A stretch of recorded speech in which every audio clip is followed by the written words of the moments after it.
And we're recording. So welcome to another particularly exciting, they're all exciting, but this one I'm really excited about. This is Bradley Cowan, who he's been cutting my hair for many, many years. And as man is a creature of habit, stereotypically, a man never changes his mechanic or his barber. Now, over the years, I've been giving Brad much less to work with over time, but he's a wonderful man, and he's always gone way beyond in a degree of depth of emotional intelligence, way beyond, are you doing something nice for the weekend? So I knew that Brad would be a great person to speak to. He is the owner of the Coolest Barber, as it says on the internet, in Bristol, which is Harry Blades and Angry Dave's. So Bradley, I bid you several welcomes to the Good Listening to Podcast Clearing. Good morning. Good morning. Thank you for having me. Just happy to blow some smoke at you. So yes. No, that was very nice. That was quite an accolade to start with. Thank you. And by the way, Googling you, Bradley Cowan and the Harry Blades Angry Days, there's a wonderfully sort of iconic, if I may, bad boy picture of you. Is there really? Yeah, which is, I mean that as a real compliment. And what's, the comedian in me knows that what's cool about you is you're probably the closest I'll ever get to having a tattoo. And I've admired. Also, you will be speaking, I promise, in a moment. You really made me laugh when I first started talking about whether or not I could, bring you into the clearing. You said it's just as well there'll be a screen between us so I can't grab you by the throat in the middle of it. Which I really enjoyed. So, Bradley, how are you? What's your story of the day? How's morale? Yeah, I'm glad that you're talking to me on this end of the week rather than the beginning. Yeah, I don't know. It's just it's a roller coaster, isn't it? I think having my personal situation, I guess, is we're compared to a lot of people that have got it quite difficult at the moment. We're in a nice kind of sort of safe, warm environment. I'm here with my family. Things could be a lot worse. On a mental level, it's obviously been a roller coaster when you're rattling around your own home under this kind of enforced kind of house arrest kind of scenario. You have a lot of time to kind of just dwell on your own thoughts, which is sometimes quite productive, and then other times is exactly the opposite.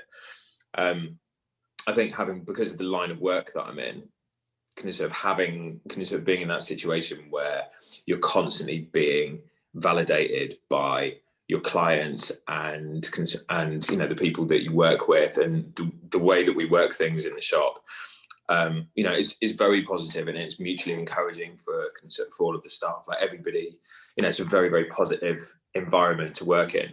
Yeah. So then all of a sudden, then going to being at home, and as much as I'm with my family, which is, time that I'm doing my best to kind of treasure, because, in reality, I'm not going to get time like this again until I'm retired. So it's just, I'm trying to make the best of it. But at the same time, having, that absence of kind of validation for your existence, yes, other than kind of, like having children hanging off of you, there have been times where it's been quite difficult. So in the beginning of this week was definitely one of those. I think I kind of hit a wall. Yeah. A little bit, but then I read something quite interesting about this whole concept of kind of hitting a wall, and like what your threshold is, and there's sometimes like the existence of a wall is there for you to lean on, to kind of as a moment to kind of rest rather than it being an obstruction, which I really liked. I like that sentiment. It felt like an obstruction, in many ways, but I just took the moment to kind of just not put myself under too much pressure, because I feel like with lockdown, I don't know. I've felt like an extraordinary amount of pressure to kind of to not waste my time and be productive, like rather than it being a kind of infringement of my rights, and freedoms. I've tried to kind of, I've tried to turn it around and see it in a completely different way, and have, use it for the things that I never have time for. So little projects, kind of, hobbies, spending time outdoors. I think that was one of the biggest things, was having, the amount of rain that we've had, it's just been like that. I think that's what pushed me a little bit too much. It's just not being able to be outside at all, not really having the desire to be outside. I mean, it made a huge difference. I mean, although it's bitterly cold at the moment, actually being able to kind of go outside has been wonderful. I mean, I think that's definitely kind of turned it around this week. And by the way, there's a lovely Nietzsche quote, which you probably know of, which is the best ideas happen outdoors. So whatever we do, we've got to get outdoors more. Also, I've really enjoyed that early riff you've just been giving us on how's morale and how are you feeling. You know, I resonate, and anyone listening will completely resonate with that. You're going through the whole gamut and potboil of human emotion. Yeah. Because at its core, you know, you're a real craftsman, and it's all about connection. And you talked about the validation and the reciprocity and being able to, you know, to earn your living by doing your craft each day. And of course, you're sort of starved of that at the moment. Yeah. And I think it's just, that the absence of it. Yeah. I think, you know, not having, you know, this deep and meaningful reason for your existence, you know, like, which is probably slightly ego driven. I think a lot of people that are in kind of artistic careers, there's always an element of that. But yeah, you know, like you have, you know, your validation through other people's praise is it is addictive, you know, like that's, you know, and it makes you, you know, it makes you strive to be better, you know, like, and you know, like be more creative, be more, kind of purposeful, I guess. But I think that's, you know, that's also created some issues kind of sort of being at home, because they just have this, you know, intense kind of restlessness, as well as not really feeling like that you have a kind of reason for the day. Although it's just, you know, this, I'm making it sound really negative, because it's not. It's just those, you know, my day revolves around, you know, like making sure that my partner can work and spending, you know, treasured time with my children. You know, I mean, there've even been times, you know, with doing like Noah's homeschooling and stuff. Like I was homeschooled briefly when I was a child, because we lived in the Middle East. And it was actually something that I really treasured, you know, having that time with with my brother and my mum. And my brother, academically, my brother and I did really well in that. It was only like it was less than a year, but that that time definitely, you know, it helped us academically. And I think Noah's definitely he's the sort of child that really benefits from having one-on-one kind of interaction with his schooling. And there've been moments of that, you know, it's been incredibly good for both of us, like really important kind of bonding time. But I think back to what I do for a living, because it's so, you know, it's so hands-on. Just not having, you know, just feel like this twitch endlessly, it's like where you just like, I have to be doing something. And sometimes just purely doing kind of chores and meals and cleaning and tidying is definitely not fulfilling. And you know, one of the great strategies for personal resilience is to do something with your hands. And of course, you're all about the craftsmanship of, you know, wielding a razor in the right way in order to sort of leave your craft in. And so it is Harry Blades and Angry Dave's. You've even got a really beautiful, iconic sort of Barber of Seville type, you know, human Barber of Fleet Street type sort of iconic brand to it as well. So welcome to the clearing. We're going to take you through the normal route map of it. So first of all, and by the way, thank you for that lovely description of the human condition, because we're all cabin fevered and experiencing we're all just doing what we can. No, we are. So not the sort of zombie apocalypse and the pandemic notwithstanding, what is clearing like for you? Where does Bradley Cowan go in order to get clutter-free and able to think?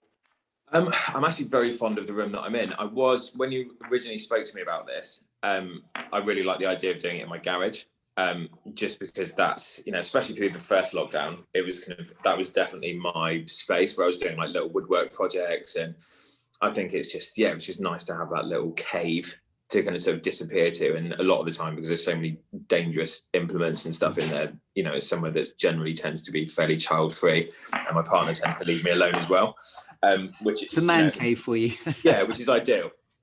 But I think given the weather at the moment, I was like, just sort of die of hypothermia before our conversation's finished. But this room in the house is 100% my favorite room. Like, it always gets like the light in the morning. It's where my partner sits and draws. A lot of the time in the evening, I'll use it as my creative space.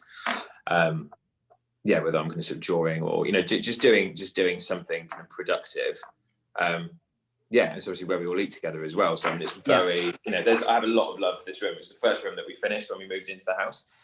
I can see there's such a sense of pride in the sort of value of family in what you're transmitting. I sort of figured you might even say that it's when you're at your sort of workstation standing behind a barber's chair, but, you know, it's lovely that it may not be that. What's interesting about this is the surprise of that. Yeah, I have kind of sort of, I love being in this room. It's very, it's peaceful when I need it to be. It's hectic when I need it to be. It's just, we kind of entertain in here, and I have time, absolute solitude in here, which is really, it's a really nice space to be in.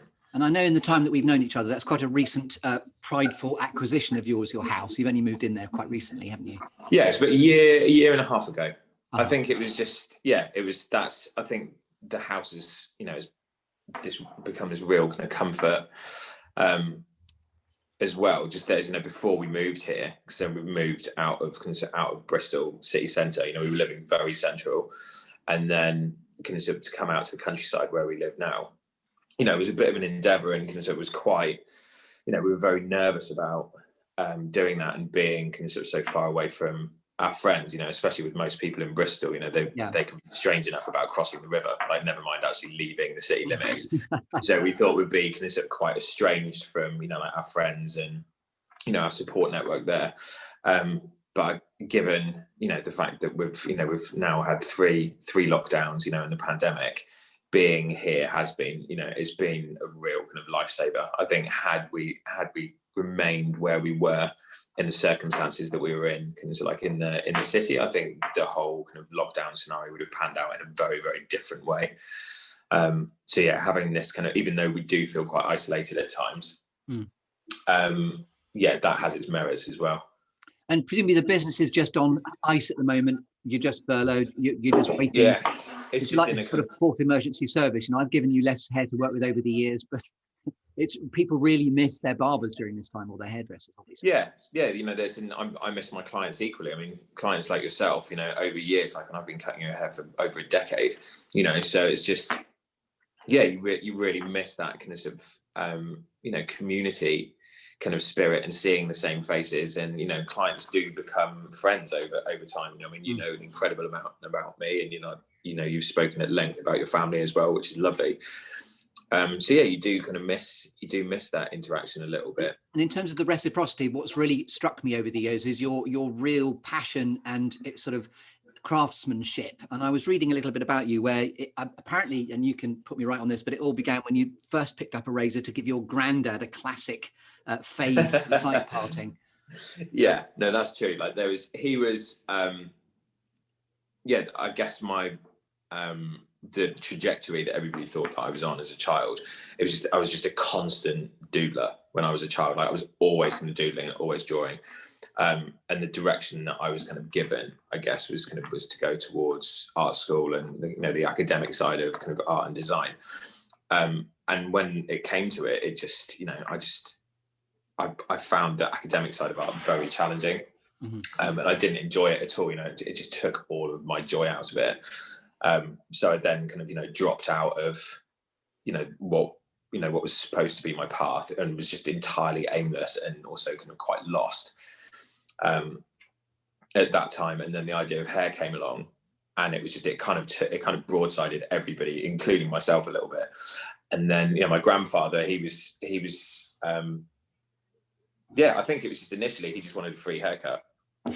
But there was just, but he was very supportive, and his attitude, he wanted something quite classic, and he was at the time, it was the late 90s, and classic haircuts weren't really on the menu at all.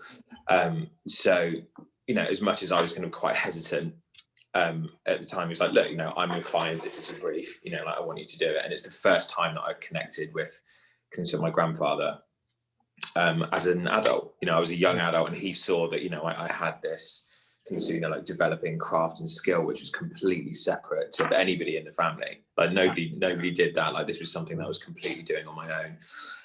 And he really encouraged me to kind of look at, the history of it. And I didn't fully appreciate it. Like I was quite dismissive, I think, initially, because it was just there's obviously when you're sort of 19 years old, far more than someone who's in their 70s.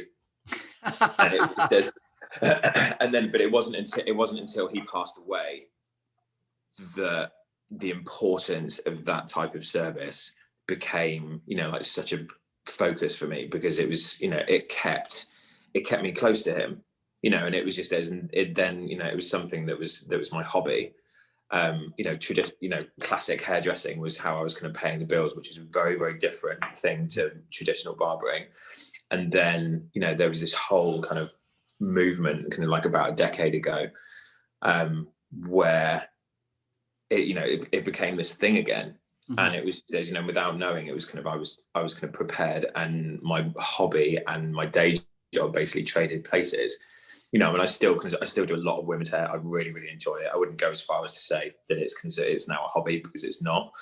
But the kind of sort of in the past, it was like I never had the ability to kind of sort of, you know, like practice all these traditional techniques because nobody wanted it. The period that it comes from, you know, was, you know, quite largely associated with Nazi Germany. So it was just, you know, it wasn't something, you know, which isn't an incorrect perception, but I think because that aesthetic was so commonly associated with that, like if you tried to suggest that someone had like a slightly more traditional haircut, especially when it's very short on the sides, you know, a lot of people are like, no, I'm not really into that aesthetic.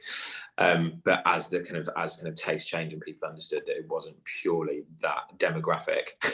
I remember a really nice conversation. Sorry to interrupt. We had a really nice conversation once about Peaky Blinders and how that suddenly was a bit of hair porn, in the sense that everyone was appreciating the whole movement of classic buzz cuts, and Peaky Blinders was, it was your expression. You said, oh yeah, that's like hair porn. It's fantastic. Oh, 100%. It was amazing. You know, there's so many like publicized stories about that show, you know, and the actors in the show being horrified at what they were going to have done to their hair.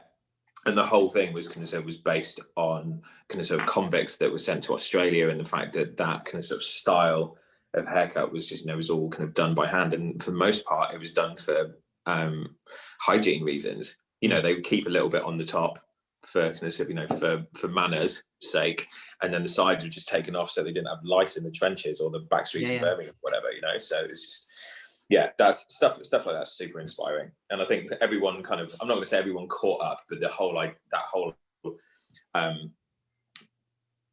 aesthetic kind of captivated people, you know, in a different way. And and I was there waiting, you know, and I think it was almost, you know, the skills that I had because of, you know, my grandfather's suggestion. I mean, there's no way that he could have known that would have happened in such a dramatic way. But it's one of the things that keeps me, that's why I have this love for my job, is primarily because it's the connection to him. I love that. It's just so lovely that he was the, you know, that adage, what's meant for you won't pass you by. He gives you the razor, or you give him the buzz cut, whatever. But it's just lovely. Yeah. He is the root of it all, as a great influencer to you, which I appreciate you maybe talking about in terms of who influences you as we come on through. So your clearing then is right where you are, which I really like. So you don't need to go anywhere else. You're there. You're in the zone. So I'm going to arrive, if I may. I know you said it's a bit sort of shrubbery overload in there, but I'm going to come in there with a tree now to shake your tree to see which apples fall out. And as you know, you've had this exercise called 5, 4, 3, 2, 1 prescribed to you. We've had 5 minutes to think about the 4, 3, 2, 1. So first of all, 4 things that have shaped you, Bradley Cowan. I guess the 4 things that shaped me. Firstly was school. I didn't have a good time at school. No, because primary school was fine. Obviously, primary school is largely always fine, but secondary school was very difficult. I didn't fit in. Not in the Middle East by this point. You said early on. No. We could have, when I was in primary, we were briefly in the Middle East in 1990. So that's when I was still in primary school. But yeah, there's kind of secondary school was all kind of, you know, as it is for most people. It was a relatively small village, comprehensive. You know, there was less than 1,000 kids there. You know, that was just, you know, right on the edge of the Cotswolds.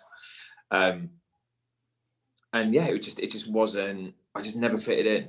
You know, it was just, there's like everything that appealed to me or, you know, inspired and motivated me was not the same as the other children. I guess it was just, there's like my background was slightly less than conventional, which I'll kind of get into later on.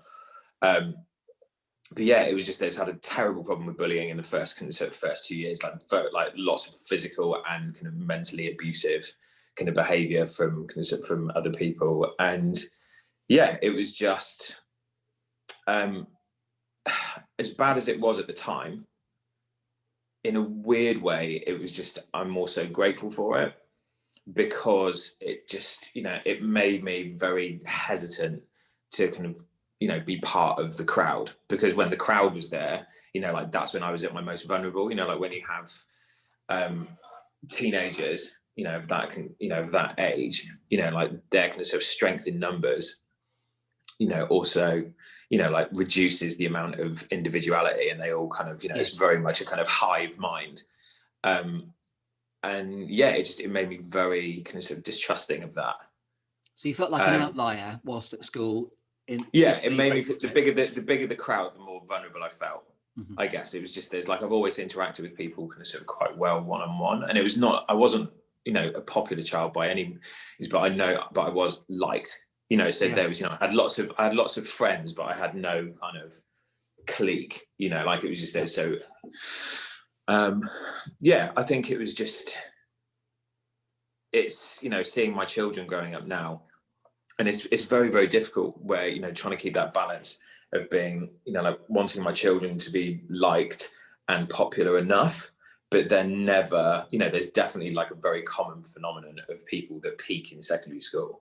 They reach such kind of dizzying heights of popularity that when they leave, then all of a sudden, they realize the world, like isn't, there's under their complete control. And for a lot of them, there's still guys that I went to school with that are still drinking in the pub that I was bored of before I was legally old enough to drink.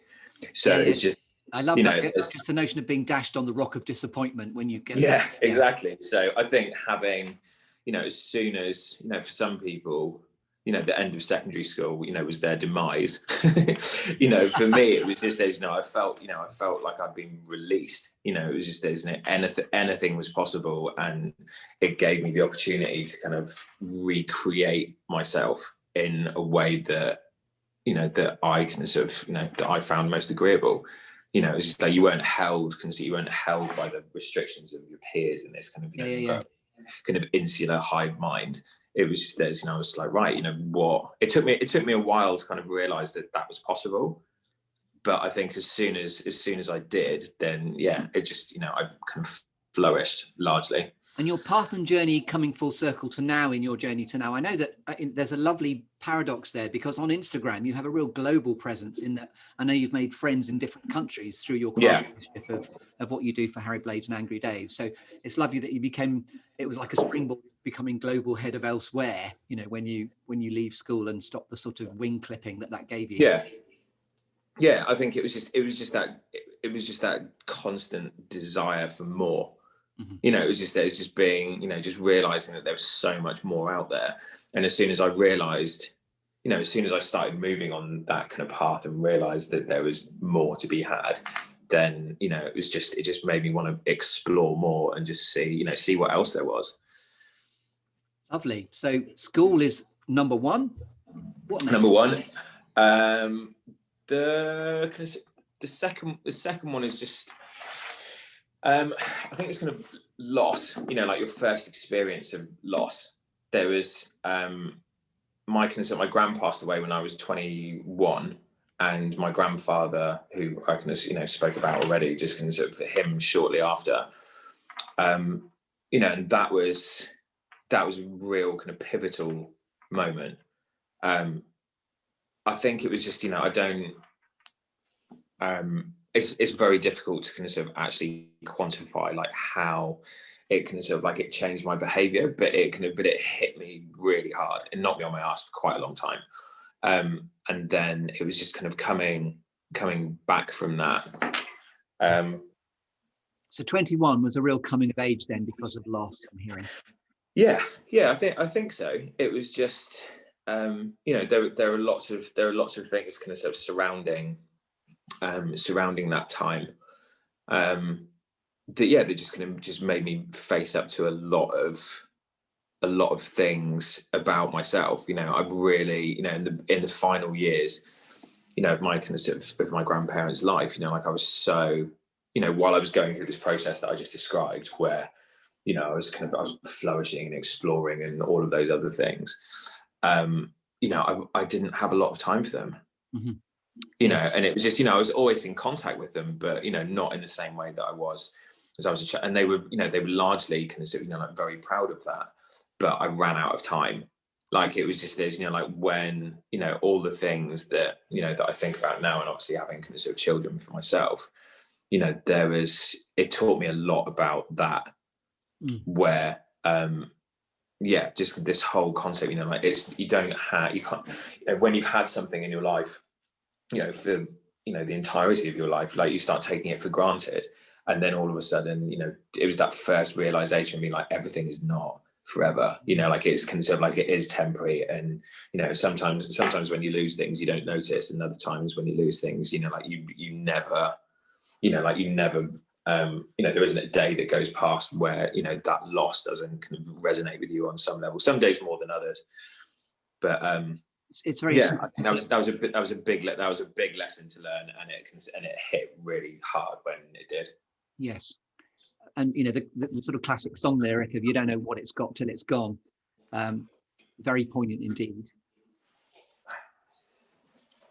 I just had to make sure that we didn't lose power. Bless you for that. Number 3. Number 3 kind of sort of was, I had a few years kind of sort of as a single parent, which was, you know, I'm not going to labour over kind of sort of too much, but it was, you know, that was a real time of growth. I think it was just that was very, you know, having to balance a kind of business and kind of, you know, and looking after my son when he was a toddler right through into like early kind of primary school age. Yeah, that was a big thing, I guess. It was just, you know, it was really, it made me realize kind of sort of like how much I'm capable of. And I think because the time that I spent with him, like it was 50-50, kind of sort of spread between the two of us. And then on one hand, I was kind of like a full-time father, balancing, you know, kind of sort of childcare routine on my own. And the other half was, you know, I had a business to run. And at that time as well, it was incredibly polarized. Like I was either at home with my child, or at one point I was traveling extensively as well because of my job. You know, it coincided. Was this when you were an uppercut ambassador, by the way? That is kind of, yeah, well remembered, because it's a long time ago. But yeah, there's kind of, you know, at the time the shop opened kind of only 6 weeks before Noah was born. And then the whole kind of, sort of while I was a single parent, it just kind of, the business was kind of, it really kind of captured people's imagination. And I was working with other people from other shops that were in a very similar situation. Yes, there was a lot of hype, and you know, we were just on a complete roller coaster ride with that, and it was very, you know, it was a very strange time. But I think having kind of sort of, you know, having to kind of sort of look after kind of sort of Noah, kind of sort of by myself when I did have him, you know, it did kind of sort of keep me quite grounded in kind of, in some ways. I think had that not been the case, there's a very good chance that I would have got quite carried away with myself, and you know, not in a good way. And it's also, you know, my son and I are very, very close. You know, he's 11 now, and he's, you know, he was loyal. Sorry, very present and loyal is what I'm hearing. So yeah, I mean, he's, you know, he's always ridden the shotgun with me, you know, like which is great.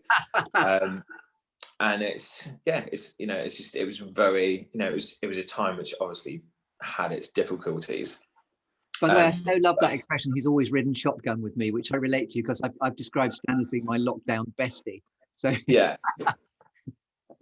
it's a lovely relationship to have, and I think is, you know, as much as it kind of sort of presented like a huge amount of challenges at the time, you know, what we have now is kind of, you know, is, you know, it wouldn't be that way with kind of without that time. So it's just, yeah, and it's, I think, yeah, it made me realize like how much kind of sort of like I was capable of. You know, I wouldn't want to take on kind of that much now, but I think at that time, you know, like it was just, yeah, it was a bit like, I've had that test, thanks very much, I don't need that again. I know you've got a daughter now as well, but different tests because they're all different and there's no manual that you can repeat. Yeah, no, definitely not. I mean, it's very, yeah, it's kind of both kind of my experience with both of my children, has been they're both individuals.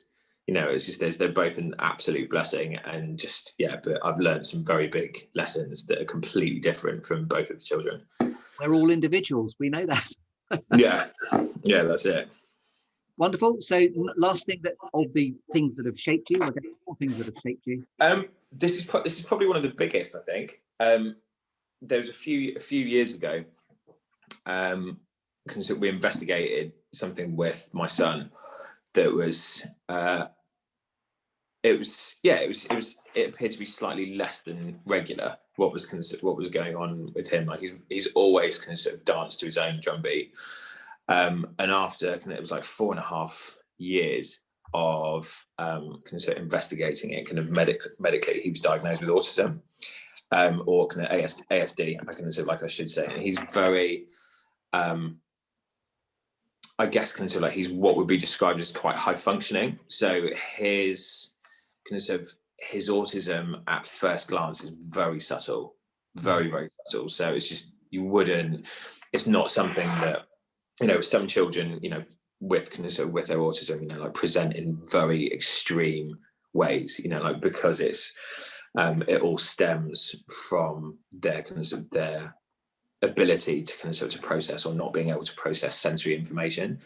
And Noah on first glance, seems like any other child. It's only when you spend extensive time with Noah that there are these things that that start manifesting themselves. And sometimes it's it can be quite fun, and then other ways it can be very, very challenging. And we went through this whole process with his diagnosis, which was incredibly drawn out, and quite frustrating at times. But it's not the medical professionals that we dealt with, were just very thorough. So it was just a long process that we had to go through. After his diagnosis, the level of support that we had was phenomenal. It was really, really good. And we did this course, which was basically, it was like a cross between doing like an NCT and being in AA. So you had like these very very constructive workshops, like knowing how to manage behavior and being able to identify things. And then you also had this this environment where you could share and and really get into it, and just especially when you had to say negative things about things you were experiencing with your child, and having other parents being like, yeah, me too, rather than looking at you in a horrified fashion because you dare to say something so negative about your child. But it was really productive. One of the things that we learned during the course is that autism generally tends to be hereditary. And it's been, as well as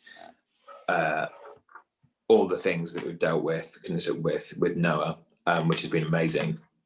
It also helped to unlock some secrets about my own family, about me, my brother, my brother's children, my father. Like, it was just, it would seem that we are a family of square pegs. And it was just and it was being able to identify the root of that.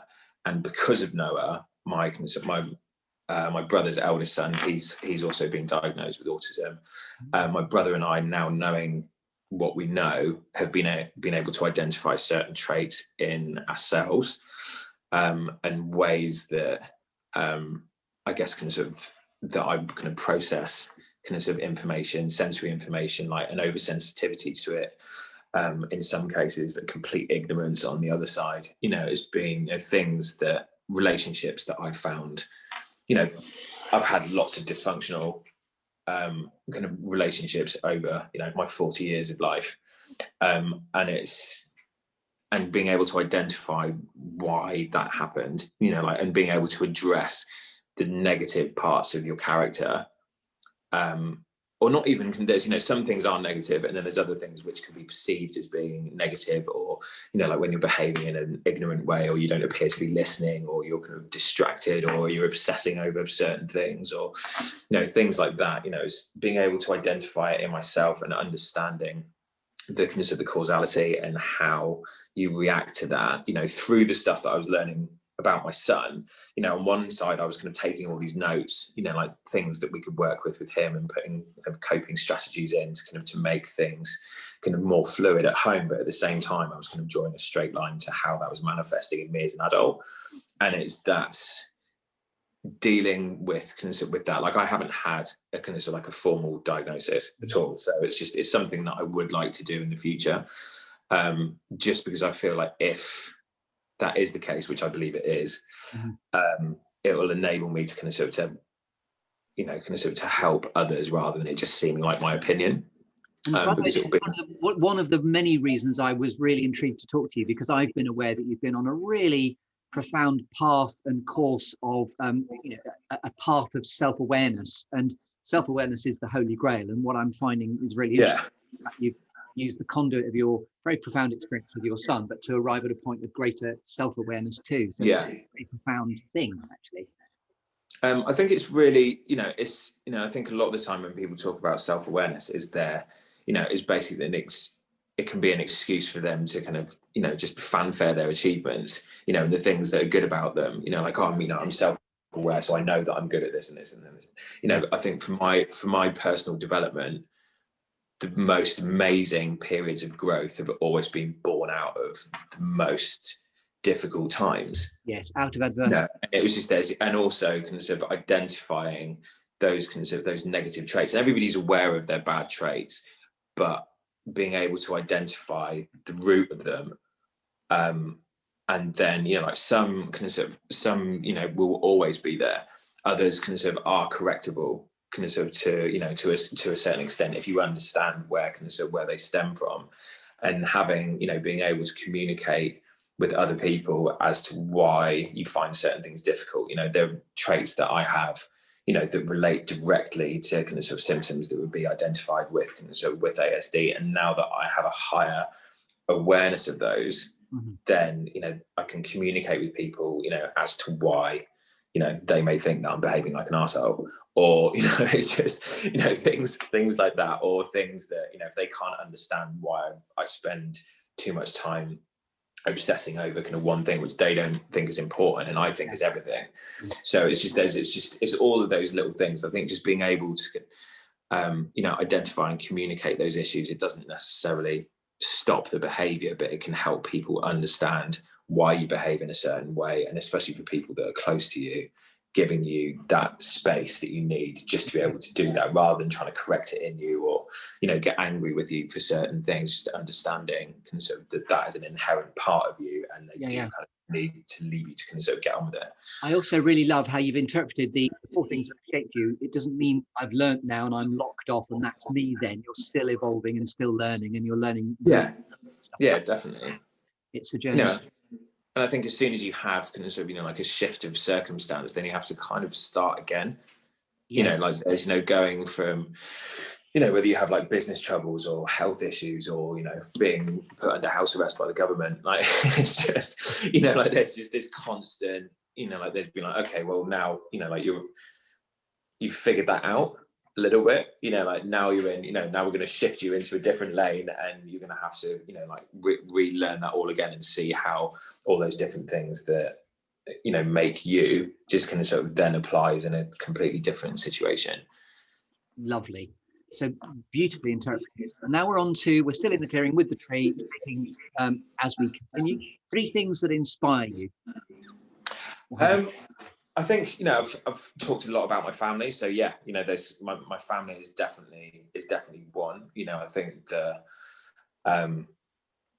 with my grandfather, just having like he was very much a kind of a craftsman in every way, but he was that generation of man, like the kind of he served in World War II. He found himself in kind of Southern Africa afterwards, which is where he met my grandmother. He was one of those guys that could literally turn his hand to anything. Like he could drop an engine in and out of a car. It's just like he could build a wall. He could make something from wood. Like he was very, very good at engineering and just building things. And he was constantly, even when he was in the last few days of his life, like he was he was heavily sedated, and he was still doing stuff with his hands, you know, like while he was sedated, you could see that he was still like in his mind, he was still kind of trying to fix things. You know, I aspire to be like that, you know, like it was just, there's, you know, just having, you know, I'd love my children to be like, you know, because my dad did that. And it's the same with my father as well. Like my dad's this incredibly hardworking man, and it's definitely where I get my work ethic from. You know, which is, you know, like militant and highly autistic at times, you know, like where it's just, you know, there's kind of everything else kind of drops away. And it was just, you know, there's, you know, I want to provide for my family, you know, and I also want to show my children what, you know, what you can achieve with kind of sort of with hard work. You know, there's an idleness to me, which is always present.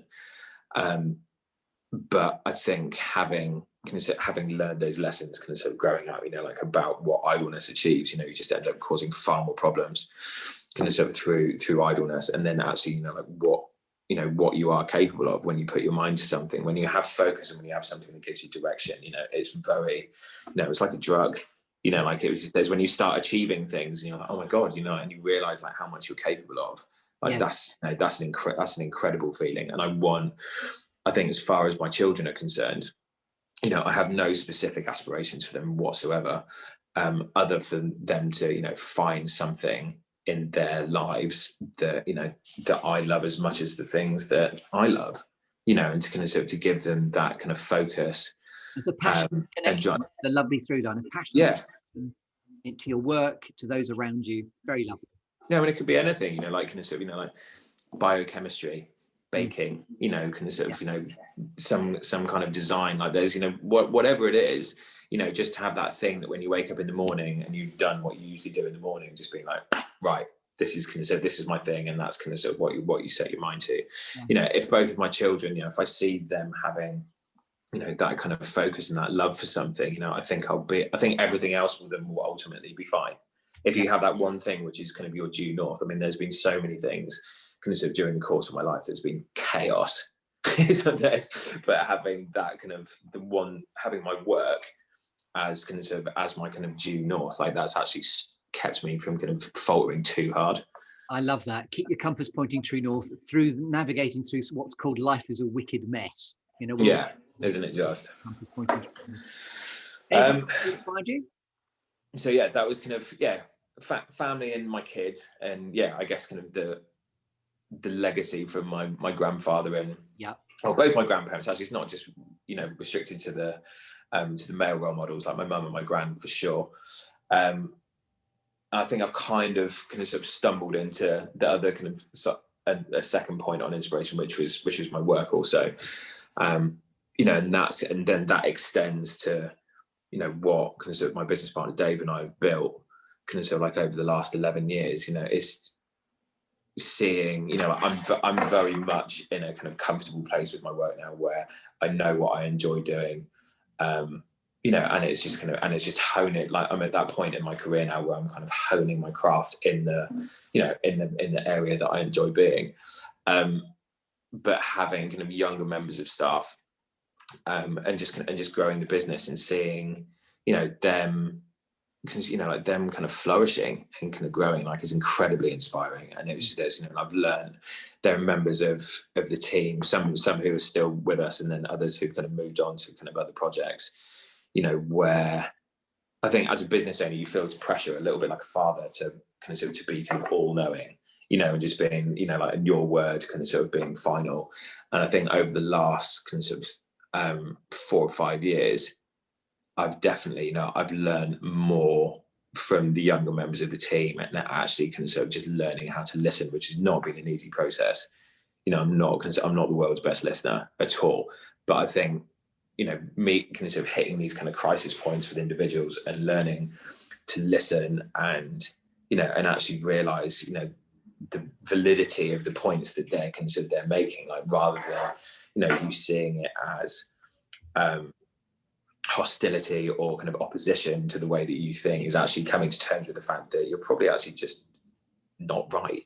You know, like, there's just kind of a listen to, you know, like if somebody's kind of giving you the input, I mean, they could just as easily kind of sort of tell you to clear off and leave and go and work for somebody else or set up their own thing. But if they're taking the time to make the points that they believe is going to make, your business and their working environment better, is probably coming from a good place, and rather than being kind of sort of hostile towards that, actually kind of listening and developing is just, there's, you know, is such a better thing to kind of sort of to have. Such a lovely attestation to how to be a proper mentor, not just in your business, but in your life to others that are following behind you. Yeah, it's so rewarding. It's so lovely kind of sort of seeing them grow. But as they grow, you know, like you're giving them, you know, the ability to kind of sort of, I always try not to kind of work in absolutes. And if I'm kind of sort of teaching somebody how to do something or working through a technique, is making, rather than them just copying me, you know, just actually being able to kind of sort of to see the details for themselves. And then as soon as you give them that ability, they're obviously going to develop. They have a completely different kind of neural setup to me. So it's just, so as soon as they see those details, they're then going to start dealing with them in a completely different way. And even though the result is often very similar, like the process can differ, you know, quite dramatically. And it was just, you know, what I've learned from the kind of sort of from the guys that are around me has been incredible. Like it was just, you know, it's definitely been a highlight of my career. Lovely. Yeah, that's massively inspiring. And I think we're now at the point of two things that never fail to grab your attention. Oh, squirrels. So in your life, what always makes you go and get distracted? Oh, this is a little bit more. Yeah, I feel like I've kind of gone quite deep with a lot of my answers. There's these are slightly more superficial, I guess, but it's two things that always grab my attention. Music's one of them. Yeah, I'm obsessed. Like it was just, there's like my hunger for new music and things is huge. Like it was just, there's like I'm always looking for new things. And I think the main, because of how the importance that I put on kind of creativity and atmosphere and environment, like music is everything. Mm-hmm. You know, it was like you can turn the atmosphere of a room like instantaneously with a piece of music. You know, like, you know, it can energize you, it can put you in a, you know, it can calm you down. Like it was just, there's so many different things. You know, it can create the most incredible moods, you know, from melancholy to just, you know, feeling elated, you know, like all, you know, and sometimes all in the same track. So it's one of those, I'm constantly one of those people that, you know, the invention of Shazam was one of the best things for me in the world. Like it was just there. So I'm constantly like, if I hear something in the background, then it's just, I'm just getting people to quiet down and just picking out tracks or, you know, and it's been one of the nice things that I've been able to do during lockdown. Like I was actually in the November lockdown, I was asked by a friend to kind of curate a playlist for a channel that he has on Spotify, and that was great. Like it was really nerve-wracking, you know, like having to kind of sort of put yourself kind of sort of out there, you know, because it's such a taste-based thing. At least you can share. Yeah, so it was just, and it was received in, you know, way better than I thought it was going to be, which is really nice. But it was nice to kind of. What's the name of the list that people can listen to? The list is the channel on Spotify is Syndicate Sound, and it's the host and kind of head curator, like is a friend of mine who actually owns a skate shop close to Harry Blaze and Angle Days, but he lives in Barcelona now, and he's through all his kind of sort of contacts through kind of sort of skateboarding and art and music. Like when he asked me to do the playlist, like I was quite nervous because, you know, I was in some of the people that have done playlists are heroes of mine, you know, so it was really, I definitely felt the pressure. But the playlist that I did was called Delta, Desert and Discotheque. Delta, Desert and Discotheque. Okay. And it's on Syndicate Sound. So if you look for Syndicate Sound, it's just kind of, then my playlist is just Brad Cowan, and I think it's called Delta, Desert and Discotheque. And it's basically, it was just a small cross section of stuff that I listened to. So it starts with like country music and blues, and then it goes over to a lot of African music, which, like, both my parents being from Africa, is, you know, they're both born in Zambia. My mum grew up in Zimbabwe, and my dad grew up in like the East in South Africa. And a lot of, I guess, kind of having those kind of African influences in our home growing up was just, there's no, it's real. I love African music. I love it. It's brilliant. And then it kind of goes back across the Atlantic again. And then stuff that's more, Yeah, I guess that kind of sort of came out of kind of disco and the kind of, you know, the club music of like the 70s and 80s, from like New York and places like that, which I love. It's just kind of I never really had an ear for disco and stuff like that until I met my partner, and Polly's massive disco head. She loves it. And it really kind of, yeah, I don't know, it really opened me up. It was just, there's this really kind of energetic, joyous type of music. I'm really happy you put the name of the list so we can go and seek it out. That's lovely. Yeah, if there's, yeah, it's on there. So it's, yeah, I kind of put it out to the internet. It's just, you know, it will be there forever. So yeah, if you want to listen to it, have a listen. Second thing. The second thing is skateboarding. I'm a child forever. It's just this, like, I remember what, yeah, it's probably been one of the biggest influences on my life.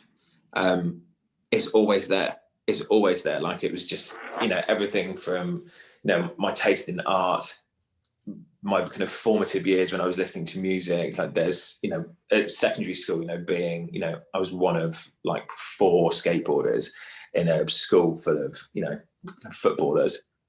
You know, and at the time now, like, I mean, it's like now, it was just, there's, you know, it's opened up so much. Like, there's, you know, the cross. It's just such a wonderful community to be part of. Like, now it's just, you know, whereas, you know, it was, you know, you were singled out and bullied for being a skater in the 90s because it was just it was so different compared to what people were used to, and also because it came from America as well. So yeah. I think people always had that kind of hostility towards it. By the way, back in the day, I did meet an iconic Bristol skateboarder who you probably know of called Specs. Specs is an incredible man. I've met him. I don't know him well. His sons are carrying on his legacy in the most incredible way. Like, he's great man. I think with, you know, the Bristol skateboarding community is incredible. You know, globally, it's one of those things that's opened up in the most wonderful way that, you know, you have, you know, everything that you probably, if you're not affiliated with it in any way, then everything that you kind of expect to see is there. But there's also, you know, there's an incredible kind of sort of art community within skateboarding. They're kind of sort of seeing the amount of female skateboarders now, like girls and women that are taking it up, is one of like the biggest areas of growth, which is so wonderful to see. You know, and having those kind of role models for my daughter as well, you know, I think is incredibly inspiring. There's kind of sort of the whole LGBTQ plus side of skateboarding as well has opened up hugely, which I think is just, you know, it's added this whole new dimension to what skateboarding offers. And I think, you know, when you have all of those separate communities which exist within a greater community, one of the things that I love about skateboarding the most is there's, you know, I have some neighbours here in the village where we live that are fortunate enough to have a kind of sort of like half pipe in their garden, and so we regularly kind of sort of go over there. And the father of the house is kind of like a little bit older than I am. I'm 40 years old.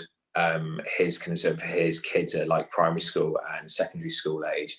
And it's the same as if you go to like a public skate park, you'll see guys who are kind of middle-aged, like myself, you know, in their 30s, in their 20s, in their teens, and small children, and all just hanging out with each other. And it's very mutually encouraging. It's a very, very positive community to be a part of. Like, even, you know, with things that are more established like sport, the only time, you know, like football or tennis or whatever, you know, when you see someone who's older interacting with someone who's younger is usually like in a coaching kind of capacity, you know, whereas with skateboarding it was just, there's like everybody's doing it together, you know, and they're just, you know, they're expressing themselves in the way that you know, that inspires them. And it's just, you know, whether it's just a really nice environment to be part of. And it's, you know, it's something that, you know, where my children, you know, I'm never going to force them to be into skateboarding. You know, I think it's something they definitely see as like their dad's thing, but having, you know, it's been such a formative part of my life. And there is so much in my life, which is a direct result of skateboarding. So if there's something that, you know, whether I see it on Instagram or YouTube or, you know, in a magazine or anything like that, it will always grab my attention. Love that. And also the fabric of it, and you being a child forever through the conduit of the skateboard. I know that you're in Harry Blades and Angry Days, there are boards on display. Everywhere.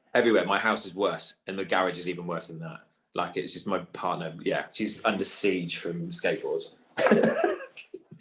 Now, one quirky or unusual fact about you that we couldn't possibly know until you tell us, Bradley Cowan. I guess there's, yeah, I didn't know when to introduce this into the conversation, but I mean, this seems the most appropriate. I grew up in a kind of sort of, yeah, a slightly less than conventional kind of sort of setup, as kind of I kind of touched on earlier. Up until the age of 18, I was a Jehovah's Witness. Both my parents are witnesses. My whole family is still like, apart from myself. Like I went my kind of separate ways when I was 18. You know, but I have a huge amount of respect for them as a faith. You know, I have a huge amount of respect for my parents and their lifestyle. It's very, as a religious community, there's been a lot of misinterpretation of certain things. You know, like, it's something that I'm definitely not affiliated with at all anymore. Other than kind of sort of speaking to my brother and my parents, but it was 18 years is kind of, you know, is just shy of half of my life, and that's, you know, is something which will always be a part of me, and I think that there are some core values that were part of my childhood and my lifestyle, which I still and, you know, part of my parents' kind of lifestyle that, you know, which will always be a part of me. So yeah, that's kind of, it's not something that I'm looking to dwell on too much, but it's definitely something that a lot of people, if you met me, it's not going to be the first thing that you're going to think. Be like, oh, I bet you grew up in that community, because, you know, my appearance is, you know, is quite different. I love that, the element of surprise. That's great. Yeah, but it's, you know, it was a huge part of my kind of childhood and kind of, you know, like, young adulthood. So yeah, it's a little known fact about me. Bless you for that. And so we've shaken your tree. Congratulations. Now we stay in the clearing and we move slightly away from the tree, but still in the clearing. We're going to talk about alchemy and gold now, and you've been giving us alchemy and gold anyway. But when you're at purpose and in flow, what is the alchemy and gold that you like to bring to the world? I don't know. It's just, I think it's just the only thing that I would try and communicate. I mean, what I get from being in that place for myself, it's just a feeling that you get with it, and just kind of just try and encourage people to kind of just to find that kind of feeling for themselves. You know, like, when you have, it's putting everything together. So, you know, having a kind of a technical know-how, you know, like something that you have, kind of, you know, like a deep knowledge of, you know, combined with the kind of the creativity and the time, and allowing yourself the time to kind of sort of to put all of those kind of sort of things together. So kind of not rushing it. You know, it's one of the things that, you know, I try and do at the shop. You know, we're not the sort of shop where, you know, we're kind of getting people in and out of the door in 20 minutes. You know, like, that's not, you know, some people work like that and they're incredibly efficient, kind of sort of working like that. So I'm definitely not kind of down talking that kind of setup. But, you know, in terms of my school of thought and, you know, the people that are attracted to kind of sort of to working in that environment, like, everything's very slow. You know, everybody has kind of hour appointments. And it just gives you that time to kind of sort of just get into that kind of sort of rhythm and flow and just really kind of immerse yourself in it. Yeah, there's no I think that kind of sort of that total immersion in kind of sort of whatever you're doing. So you're kind of feeling it as well as doing it. It's just kind of, it's wonderful. It's one of my favorite kind of sort of, you know, things about the human condition. You know, like, when you get into that kind of moment with whatever you're doing, it's considered, yeah, it's definitely something that's worth chasing. Lovely. And your passion and commitment for it, and your pride in your craftsmanship, is something I've been very struck with in the time that I've met you. Even though, as I said, I've given you less to work with over the years. I used to really enjoy the fact we had over the comedy of the years, as my hair got less and less, that we used to have this comedy shorthand of, I'd just come in and either say Stan or George, meaning I wanted to start with a bit of quiff, or my other gorgeous George Clooney. Lovely. And yes, good. So now I'm going to award you with a cake, which is, thank you for joining us, gracing us with your presence here in the clearing. So the cake is your opportunity to put a cherry on the cake of this conversation. What would you like the legacy of our conversation to be? This could be your favorite inspirational quote. It could be notes you might give to your younger self. It could be anything you like. So what would you like to say? I don't think, I think if there are any notes to my younger self, I think it would have spoiled the process. So it's just, it's been, I think it's just, I'd leave everything as, as it is in that respect. Because when you gave me the brief and I was looking for kind of quotes, there's one which kind of resonated with me kind of quite recently, which I love.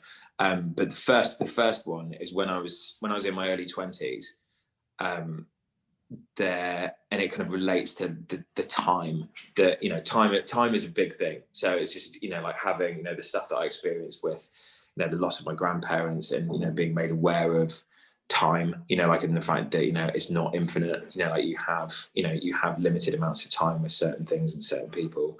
And also the time it's taken to develop a business, the time it takes to, kind of develop friendships, and, like when you're putting it into your children or your craft or whatever it is.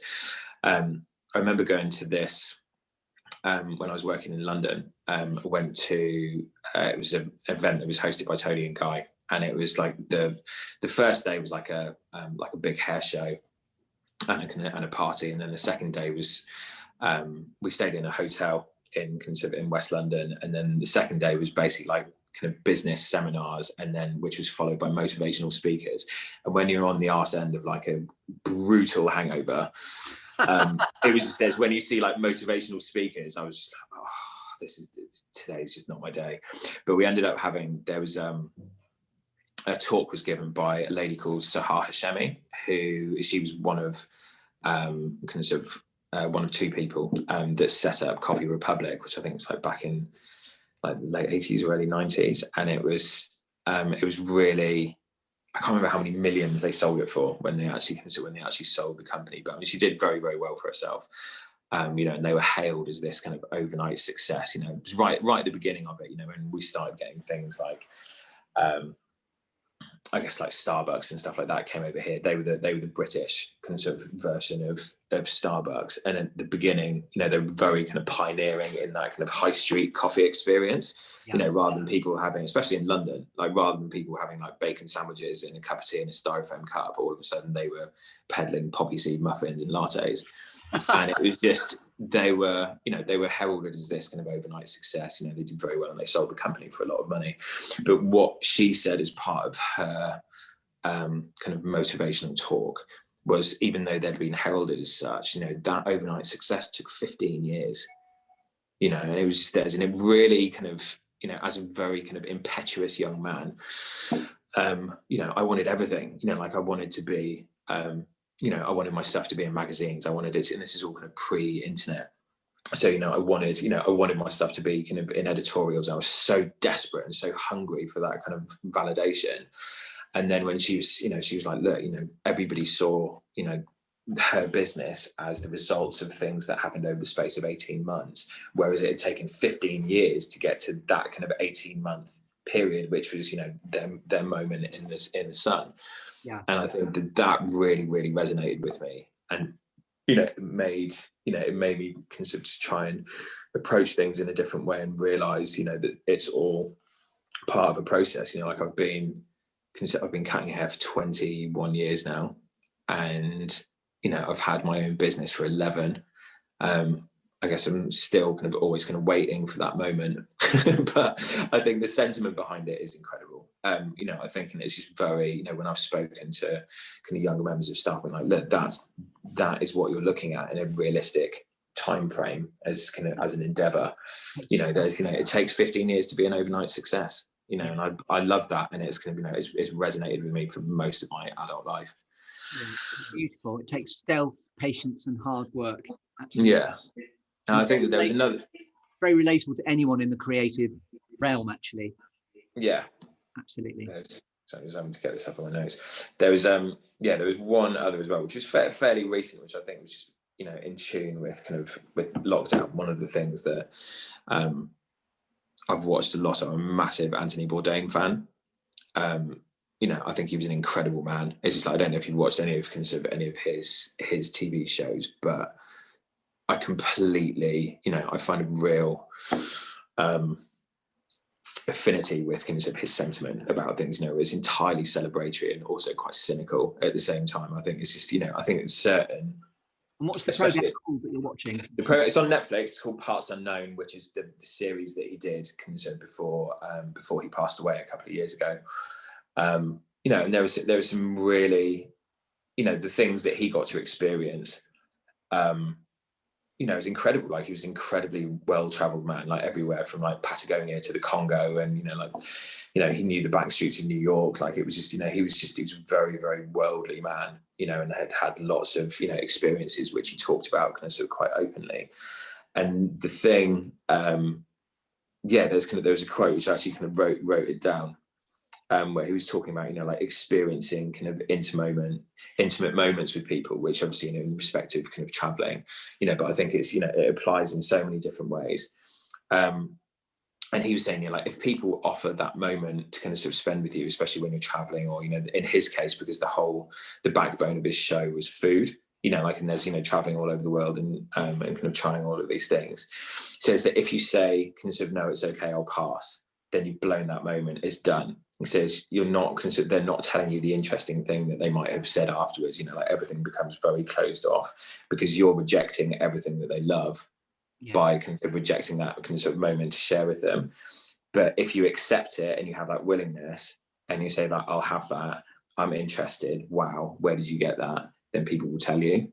And it's just kind of, and it's having, you know, and that definitely applies to kind of sort of to my job as well, where you have those kind of shared moments with people. I think having that openness and having that kind of interest in what somebody else kind of sort of wants to offer you, you know, like, or wants to share with you is, you know, incredible.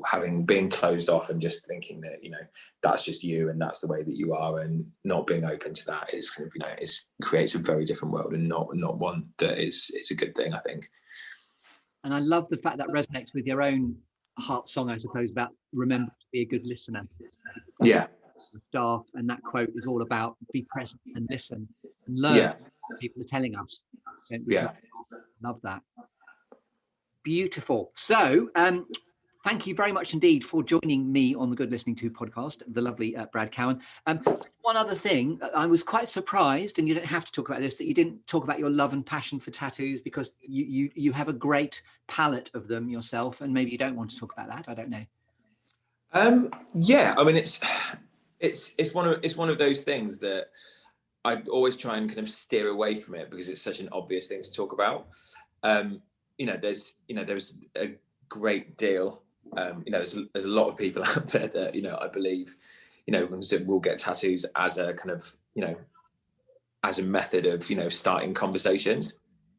But yeah, it's something that's very important to me. You know, as a means of kind of sort of self-expression, but also some of the people that I've encountered kind of through that. I've had a lot to do with kind of sort of with the tattooing industry, and with kind of sort of with individuals, that have tattooed me. I think it's one of those things. There's so many different levels to it, whether it's like superficial decoration, which a lot of the time it completely is, and then also just, you know, finding those kind of like-minded individuals that, you know, want to kind of bend or break the rules to kind of, you know, to suit their own set of values. I hold that in incredibly high esteem. So it's more, you know, it's not, you know, all of some people you see with beautiful work, that has this kind of beautiful continuity throughout it, literally from head to toe. It's one singular piece that takes hours of work. Mine is far more chaotic than that. It's just more kind of snapshots and just scrapbooking. I think of just those kind of moments that have kind of resonated with me for whatever reason, personal relationships, moments in my life. Sometimes it's just been, that kind of, very superficial need for self-decoration. All of them are valid, but it's something that, I didn't really feel that it kind of needed to touch on, but I'm glad that you kind of squeezed it in at the end, because there are definitely like a few individuals who've kind of shaped my perspective on the world, that have come directly from kind of sort of that industry and that environment, which I'm very, very grateful for. But I think that's an entirely separate conversation to be had at another time. I love, by the way, how public and both private and public the whole world of that was in your description of it. And I loved also that it's anchored in your path about the story and the journeying that you're on as a journalist, to learn more, to listen more, to be present more. And a privilege of a conversation, Bradley Cowan. Thank you very much indeed. Thank you very much, Chris. I really enjoyed it. Where can we find out more about you on the internet? At the moment, it's just there's just my Instagram, which is HBAD. It's just HBAD, and the shop is Harry Blades and Angry Daves as one word. Like I said, there's a playlist that I curated, which is on Syndicate Sound. Which is a great channel to follow on Spotify. I can urge you to do nothing other than follow them, because there's some incredible playlists on there. That's it. I think it was just there's my my kind of outlet to the kind of wider world is obviously quite limited, as it is for lots of people at the moment, because I'm just at home. When restrictions are over, then we have the shops in Bristol as well. Like we have Harry Blades and Angry Daves on Christmas Steps. And we have two other shops called Blockwork, which one's on Park Street and the other one's in Stokescroft, which are both fantastic shops. Just kind of like when we're not all imprisoned in our own homes, then please feel free to visit us there. That's it. So, ladies and gentlemen, you've been listening to the coolest barber in Bristol, Mr. Bradley Cowan from Harry Blades and Angry Daves. Thank you so much, Brad. It's been a real pleasure talking to you. Thank you, Chris. Good night. Cool. Take care. I'll stop recording there. That's good. Thank you. What a great conversation. How was that? Oh, mate, I really enjoyed it. I hope I didn't waffle too much. Not at all. In fact, I'm trying to stop it now. And I said I would, and I accidentally lied. I'm stopping now.